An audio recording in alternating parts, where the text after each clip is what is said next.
Section 1. You will hear a woman talking to a doctor at a clinic about a medical problem. First, you have some time to look at questions 1 to 4.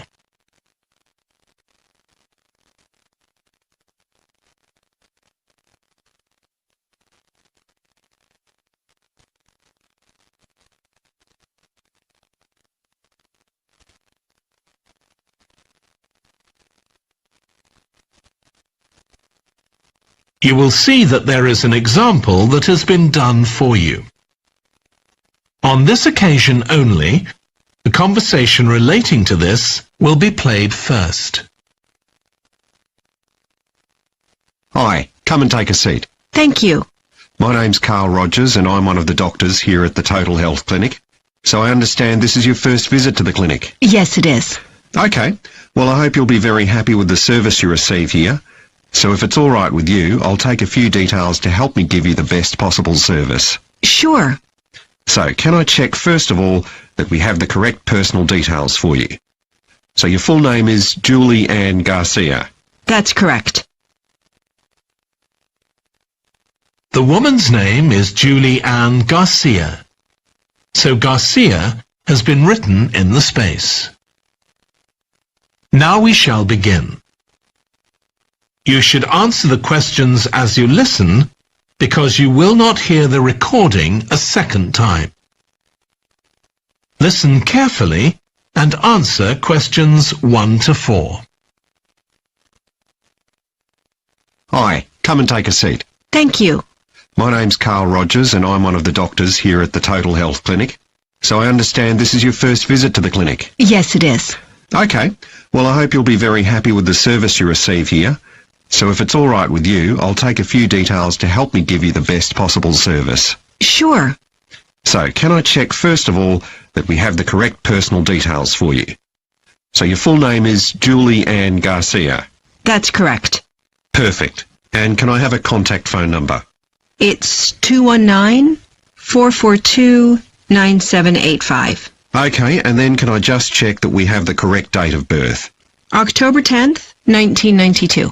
Oh, I actually have 1991. I'll just correct that now. Right, so that's all good. Now I just need a few more personal details. Do you have an occupation, either full-time or part-time? Yes, I work full-time in Esterhazy's, you know, the restaurant chain. I started off as a waitress there a few years ago, and I'm a manager now. Oh, I know them. Yeah, they're down on 114th Street, aren't they? That's right. Yeah, I've been there a few times. I just love their salads. That's good to hear. Right, so one more thing I need to know before we talk about why you're here, Julie, and that's the name of your insurance company. It's Cawley Life Insurance. That's C-A-W-L-E-Y.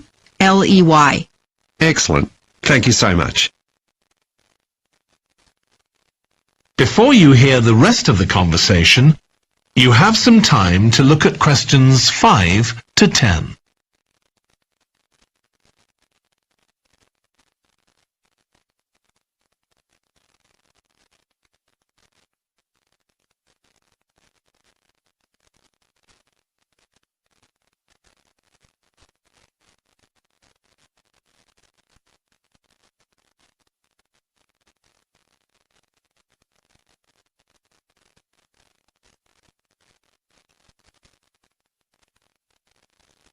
Now listen and answer questions 5 to 10.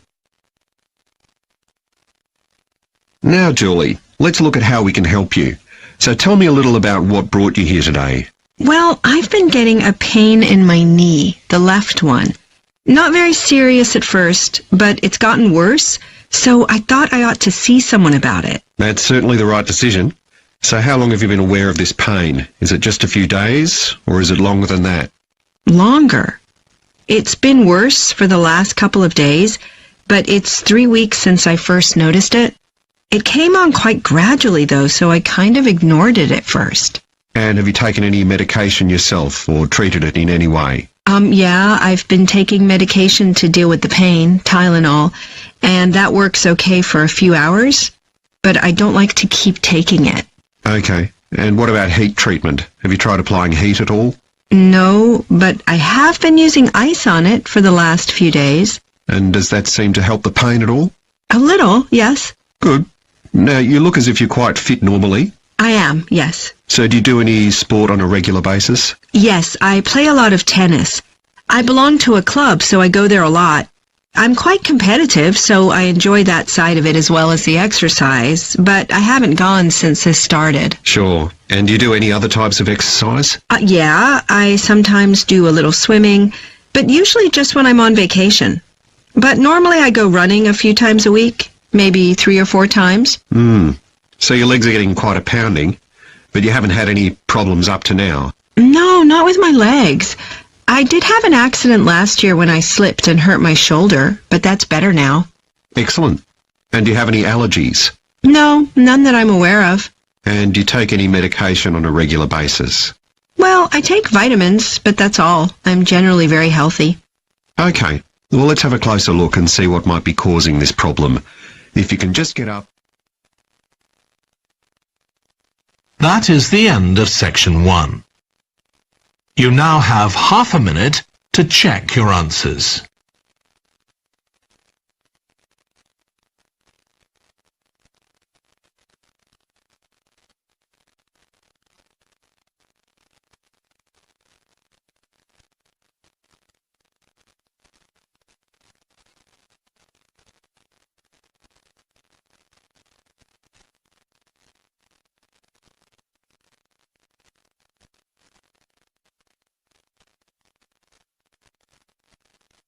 Now turn to section 2.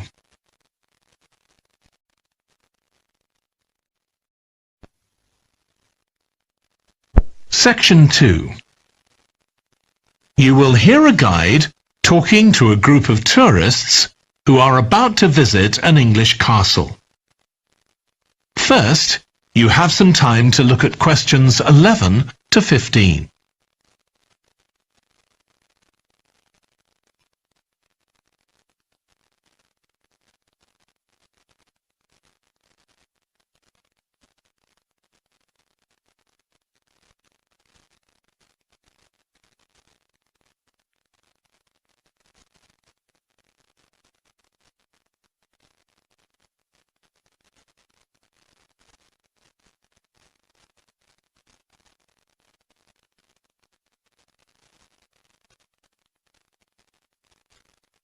Now listen carefully and answer questions 11 to 15. We'll be arriving at Branley Castle in about 5 minutes. But before we get there, I'll give you a little information about the castle and what our visit will include.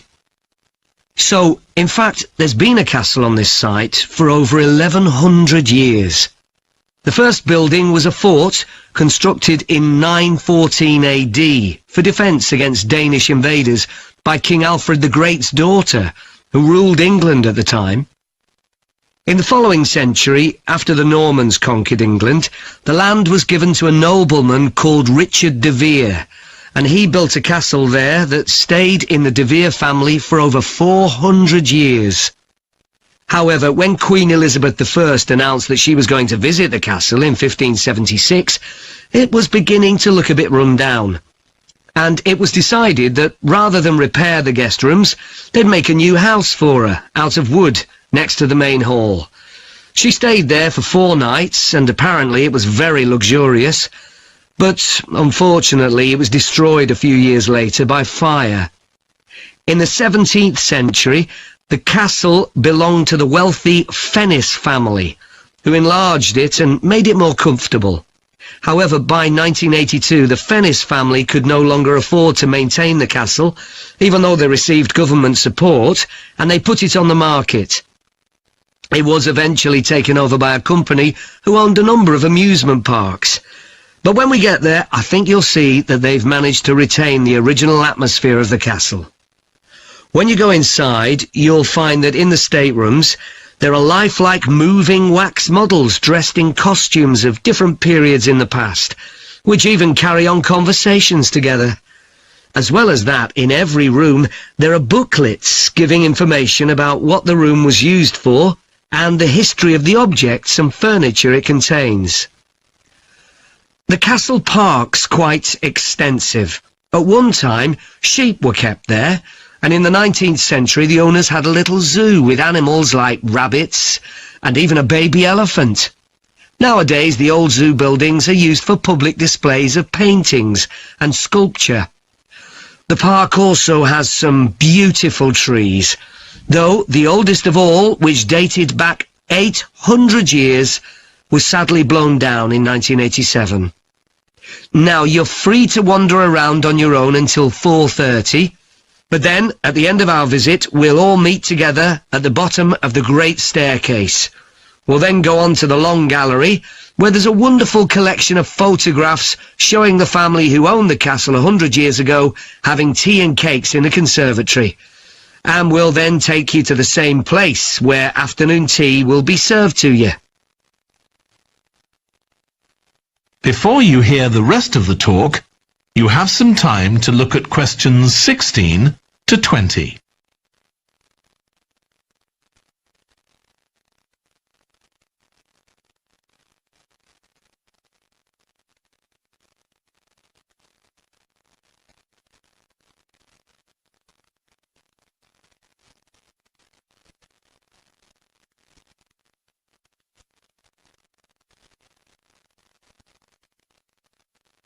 Now listen and answer questions 16 to 20.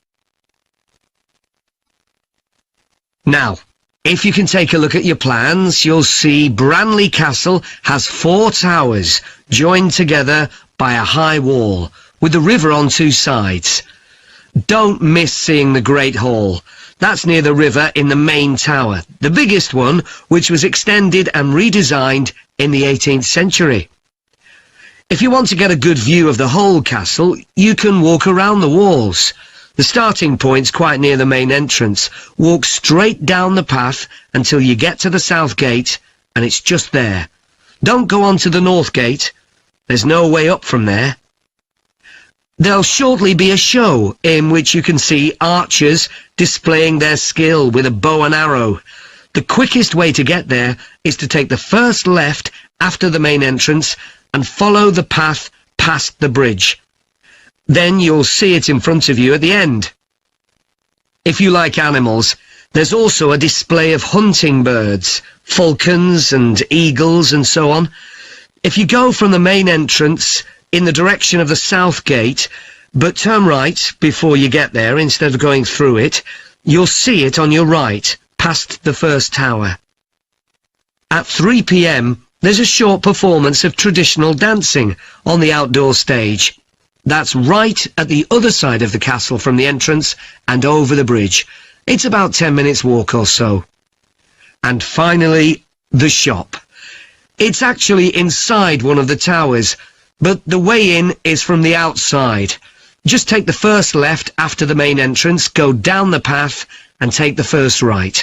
It's got some lovely gifts and souvenirs. Right, so we're just arriving.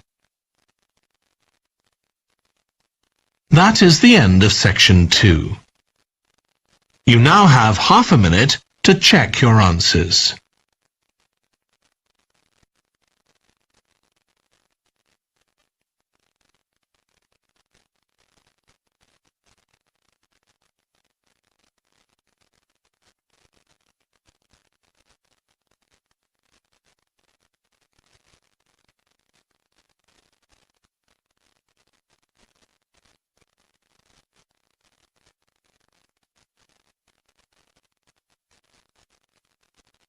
Now turn to section 3.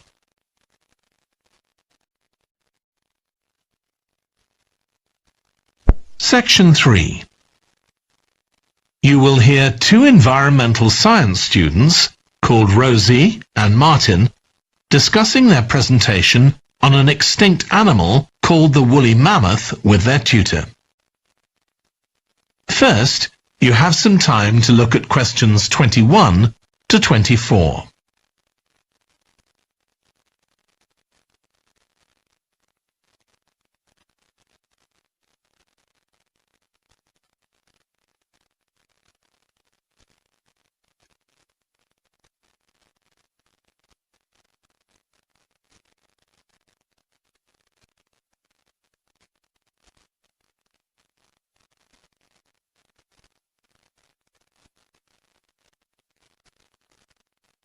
Now listen carefully and answer questions 21 to 24. So, Rosie and Martin, let's look at what you've got for your presentation on woolly mammoths. OK, we've got a short outline here. Thanks. So, it's about a research project in North America. Yes, but we thought we needed something general about woolly mammoths in our introduction to establish that they were related to our modern elephant, and they lived thousands of years ago in the last ice age. Maybe we could show a video clip of a cartoon about mammoths, but that'd be a bit childish. Or we could have a diagram. It could be a timeline to show when they lived, with illustrations. Or we could just show a drawing of them walking in the ice. No, let's go with your last suggestion. Good. Then you're describing the discovery of the mammoth tooth on St. Paul's Island in Alaska and why it was significant. Yes, the tooth was found by a man called Russell Graham. He picked it up from under a rock in a cave. He knew it was special. For a start, it was in really good condition, as if it had been just extracted from the animal's jawbone. Anyway, they found it was 6,500 years old. So why was that significant? Well, the mammoth bones previously found on the North American mainland were much less recent than that, so this was really amazing. Then we're making an animated diagram to show the geography of the area in prehistoric times. So, originally, St. Paul's Island wasn't an island. It was connected to the mainland, and mammoths and other animals, like bears, were able to roam around the whole area. Then the climate warmed up and the sea level began to rise, and the island got cut off from the mainland. So those mammoths on the island couldn't escape. They had to stay on the island. And in fact, the species survived there for thousands of years after they'd become extinct on the mainland.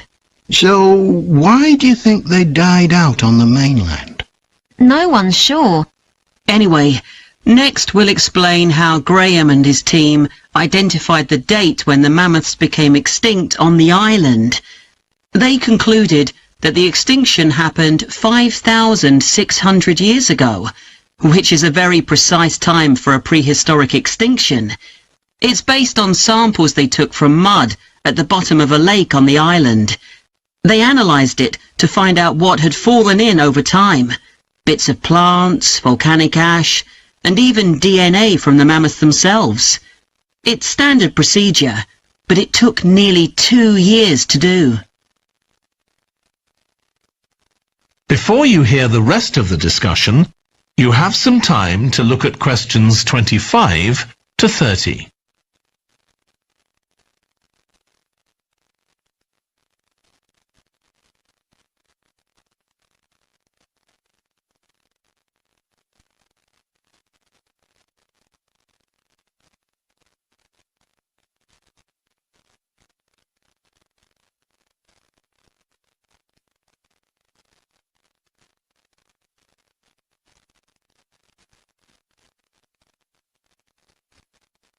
Now listen and answer questions 25 to 30.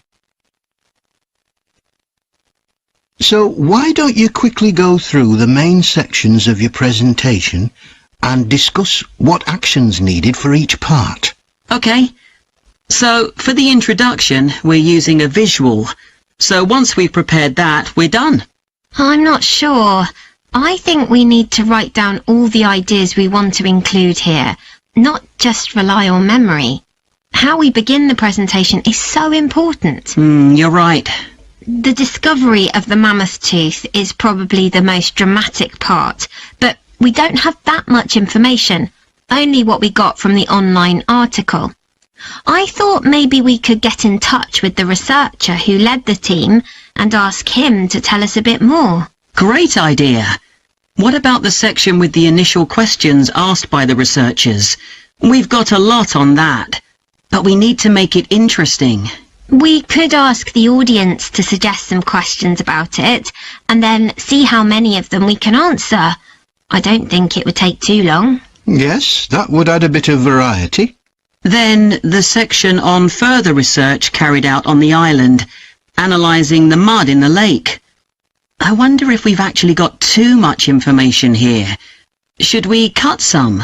I don't think so, but it's all a bit muddled at present. Yes, maybe it would be better if it followed a chronological pattern. I think so.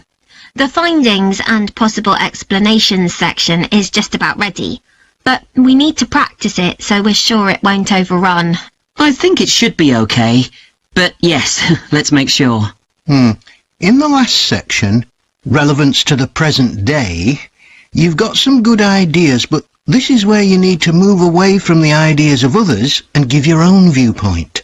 Okay, we'll think about that. Now, shall we show you some of the... That is the end of section 3. You now have half a minute to check your answers.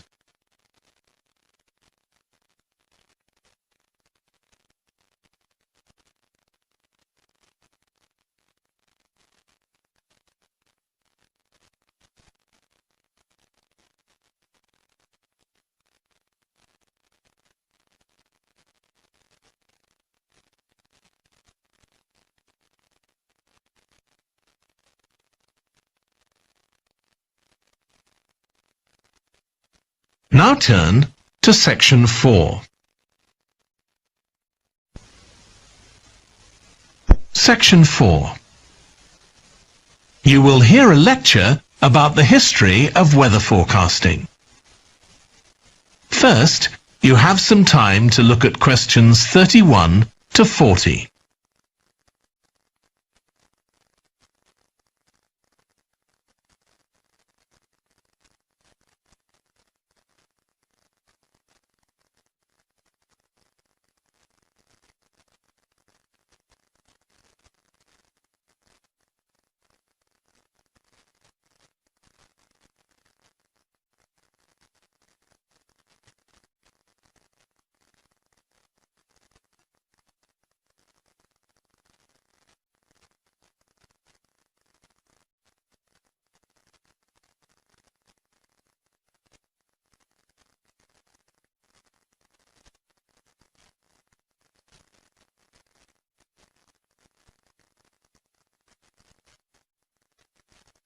Now listen carefully and answer questions 31 to 40. In this series of lectures about the history of weather forecasting, I'll start by examining its early history. That'll be the subject of today's talk. Okay, so we'll start by going back thousands of years. Most ancient cultures had weather gods, and weather catastrophes, such as floods, played an important role in many creation myths. Generally, weather was attributed to the whims of the gods, as the wide range of weather gods in various cultures shows. For instance, there's the Egyptian sun god Ra, and Thor, the Norse god of thunder and lightning. Many ancient civilizations developed rites such as dances in order to make the weather gods look kindly on them. But the weather was of daily importance. Observing the skies and drawing the correct conclusions from these observations was really important. In fact, their survival depended on it.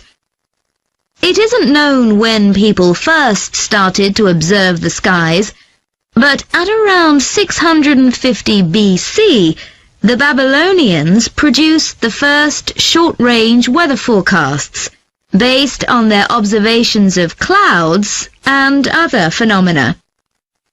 The Chinese also recognized weather patterns, and by 300 BC, astronomers had developed a calendar which divided the year into 24 festivals, each associated with a different weather phenomenon.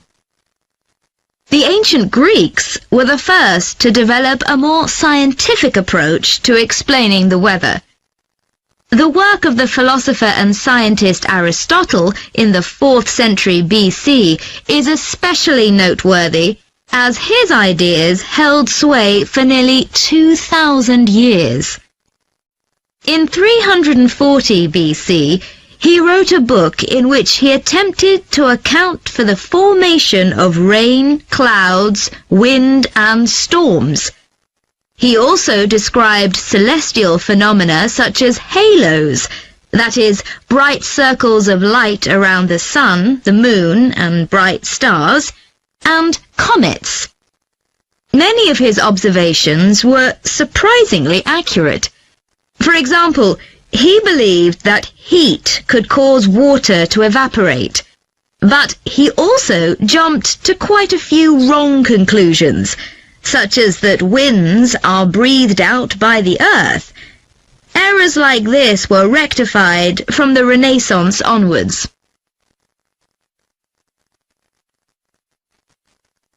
For nearly 2,000 years, Aristotle's work was accepted as the chief authority on weather theory. Alongside this, though, in the Middle Ages, weather observations were passed on in the form of proverbs, such as red sky at night, shepherd's delight, red sky in the morning, shepherd's warning. Many of these are based on very good observations and are accurate, as contemporary meteorologists have discovered. For centuries, any attempt to forecast the weather could only be based on personal observations. But in the 15th century, scientists began to see the need for instruments. Until then, the only ones available were weather vanes to determine the wind direction and early versions of rain gauges. One of the first, invented in the 15th century, was a hygrometer, which measured humidity. This was one of many inventions that contributed to the development of weather forecasting. In 1592, the Italian scientist and inventor Galileo developed the world's first thermometer. His student Torricelli later invented the barometer, which allowed people to measure atmospheric pressure. In 1648, the French philosopher Pascal proved that pressure decreases with altitude. This discovery was verified by English astronomer Halley in 1686, and Halley was also the first person to map trade winds. This increasing ability to measure factors related to weather helped scientists to understand the atmosphere and its processes better, and they started collecting weather observation data systematically. In the 18th century, the scientist and politician Benjamin Franklin carried out work on electricity and lightning in particular, but he was also very interested in weather and studied it throughout most of his life. It was Franklin who discovered that storms generally travel from west to east. In addition to new meteorological instruments, other developments contributed to our understanding of the atmosphere. People in different locations began to keep records, and in the mid-19th century, the invention of the telegraph made it possible for these records to be collated. This led, by the end of the 19th century, to the first weather services. It was not until the early 20th century that mathematics and physics became part of meteorology, and we'll continue from that point next week. That is the end of section 4. You now have half a minute to check